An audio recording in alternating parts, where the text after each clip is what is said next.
Hi guys, it's Miss Sissy here with week 18 of cycle 1. We only have 6 more weeks left. I can't believe it. So let's jump right in. As usual, I start off with geography. So today we had Mesoamerican regions. When I was looking at this, I was confused as why they didn't put it with the history song that goes along with these. But the nice thing is that the kids already recognized a lot of the names for the civilizations that we were looking for today. So I like to keep geography pretty simple. Usually I try to get in early because I just leave my maps at our campus and I try to circle all the places for them. I didn't have time to do that today, so we just used our fingers to find them. The nice thing is that they're pretty large areas as far as like they're just shaded in, and the words are big and you can just trace the line right to the area. So we started off with the Gulf of Mexico. We're down in the square on the world map. So I actually had them take their fingers and trace the lines up that run up the square. So we ran up because right at the top of where that comes from is the Gulf of Mexico. And we did discuss a little bit that is a blown up picture of that area, that it is not like there's not land in that part of the ocean there that we're talking about. It's just a bigger picture so we can find these. So then we moved on to the Yucatan Peninsula. I kind of described it as a dolphin peeking up into the Gulf of Mexico. It's popping its nose up out of the water. So we found the dolphin. That's the Yucatan Peninsula. Then we went and found Olmecs, Mayans, and the Aztecs, which are all right around there. We just pointed, said their names loud, soft, fast, slow. For the Aztecs, we said Aztec, like just kind of cut it off short there at the end. So just made it fun, said it different. You could do Olmec. Mayans doesn't really lend itself to that, but you can just make the words fun, just have them repeated a whole bunch. And then at the end, we went back through and I said, can you show me where the Yucatan Peninsula was, and had them point. So that's what we did for geography. For English, we are still doing helping verbs. If you're just watching this, we've been singing a song. They're all really catching on, which is great. So the song so far goes, helping verbs, help another verb, a certain action, being or existence. Helping verbs make lots of sense. Helping verbs are do, does, did, has, have, had, may, must, might, should, could, would, is where we are now.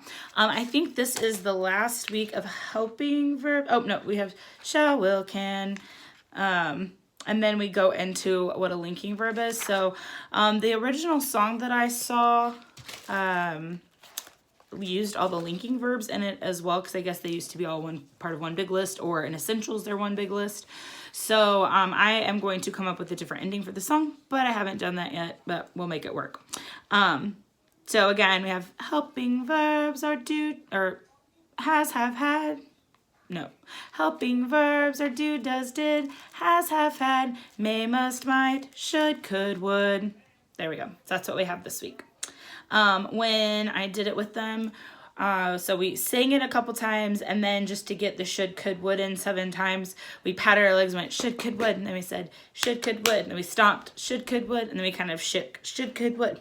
So we did that fast. Then we did it like a volcano. They love doing anything like a volcano, which is where you start quietly and then grow loud. So that's what we did for English. For science, we had the ocean floor, and since the types of ocean floor kind of get lower into the ocean, we repeated them, or I said them and they repeated after me, and then we stood and kind of squatted down lower each part of the ocean floor that we said, and then we held our arms up and melted down really slowly all the way down into the trench as we were saying them. So again, I was saying them and they were repeating them after me. If they're able to say them with you, you might can get through it a little bit faster, but we would put our arms up and say continental shelf, abyssal plain, mid-ocean ridge, and trench. We'd end up down on the floor. So that is what we did for science. Latin, we've got our second declension noun endings. Today we played hot potato. I had thought I had a ball, and I guess my son had taken it out of my stuff. So we ended up just using the dry erase board eraser and passing that around. And we kind of played it like hot potato. So we passed it around as we sang. And if you ended up with it, you could pick to do 3 push-ups or 3 jumping jacks. Most of them did jumping jacks. And then at the end, I happened to end up with it happened to end up with it. So we all had to get up and do jumping jacks together. So we just sang through it. I think we did it like 4 times, singing through the whole thing. And as we've said before, when you're singing through it, you're actually saying it multiple times. So you get it in way more than the 7 times. So that was Latin. For history, we have the Mound Builders this week. And we actually ended up playing musical chairs. When I do musical chairs, I never take a chair away. We just pause it and they sit really quick and then I start it up again. And that worked pretty well, but I probably won't do that again in the future for a new song because it breaks it up and I don't think they learn it as well. But if you have older kids and maybe they've been through the cycle a few times, it worked. I mean, it worked okay. They enjoyed doing it. So if they kind of maybe already know it, then you might be able to get away with it. But for the littles, since they're just usually hearing it for the first time, I probably won't do that again. For math, we are adding on to our geometry song. The song goes, the area of a rectangle equals length times width. The area of a square equals length of its side squared. The area of a triangle equals 1/2 base times height. And then the end part goes, the area of a circle equals pi times the radius squared. Geometry. Let's learn about geometry. And I think if you type geometry song in onto YouTube, that one of those will come up with that song. But again, so we just added the area of a triangle equals 1/2 base times height. And so I had them, I don't know if I had them do a triangle. I think I just had them do 1, and then there are 2 kind of down here, like 1/2. So 1/2 base times height. And we just added on to that. For math, they're really learning the song well. The nice thing about like this song and the Helping Verb song is it's really easy to sing it every week and kind of review while you're learning the new stuff. So they're really catching on really well. So we're down to timeline. So for timeline, we have Cherokee Trail of Tears. So we're going to do our sign for Indian for Cherokee, which is you make an F, and I think it's supposed to be feather, and you touch from the nose to the ear up here. So nose, ear, and then up. So that's the sign for Cherokee. Not technically for Cherokee, it's Indian. Cherokee, and then we have Trail of Tears. So we're going to take our fingers and tears coming down our face, okay?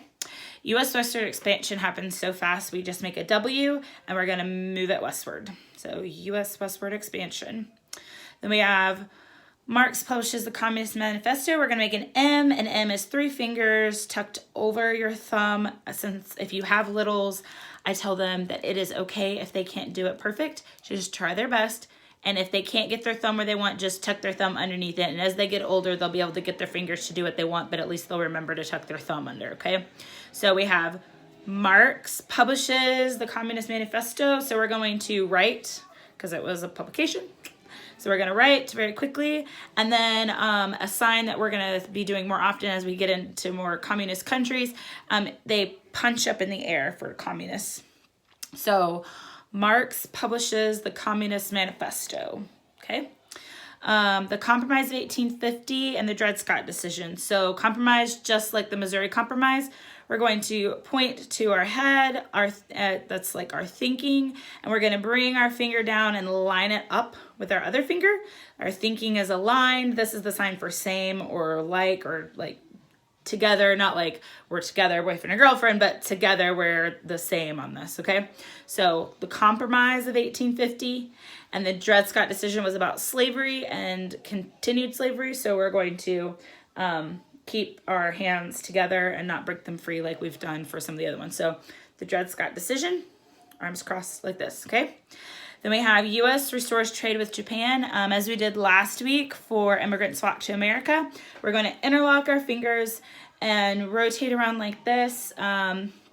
They said in the video that their reasoning that this is the sign for America is this people coming together and then kind of stirring like the melting pot, okay?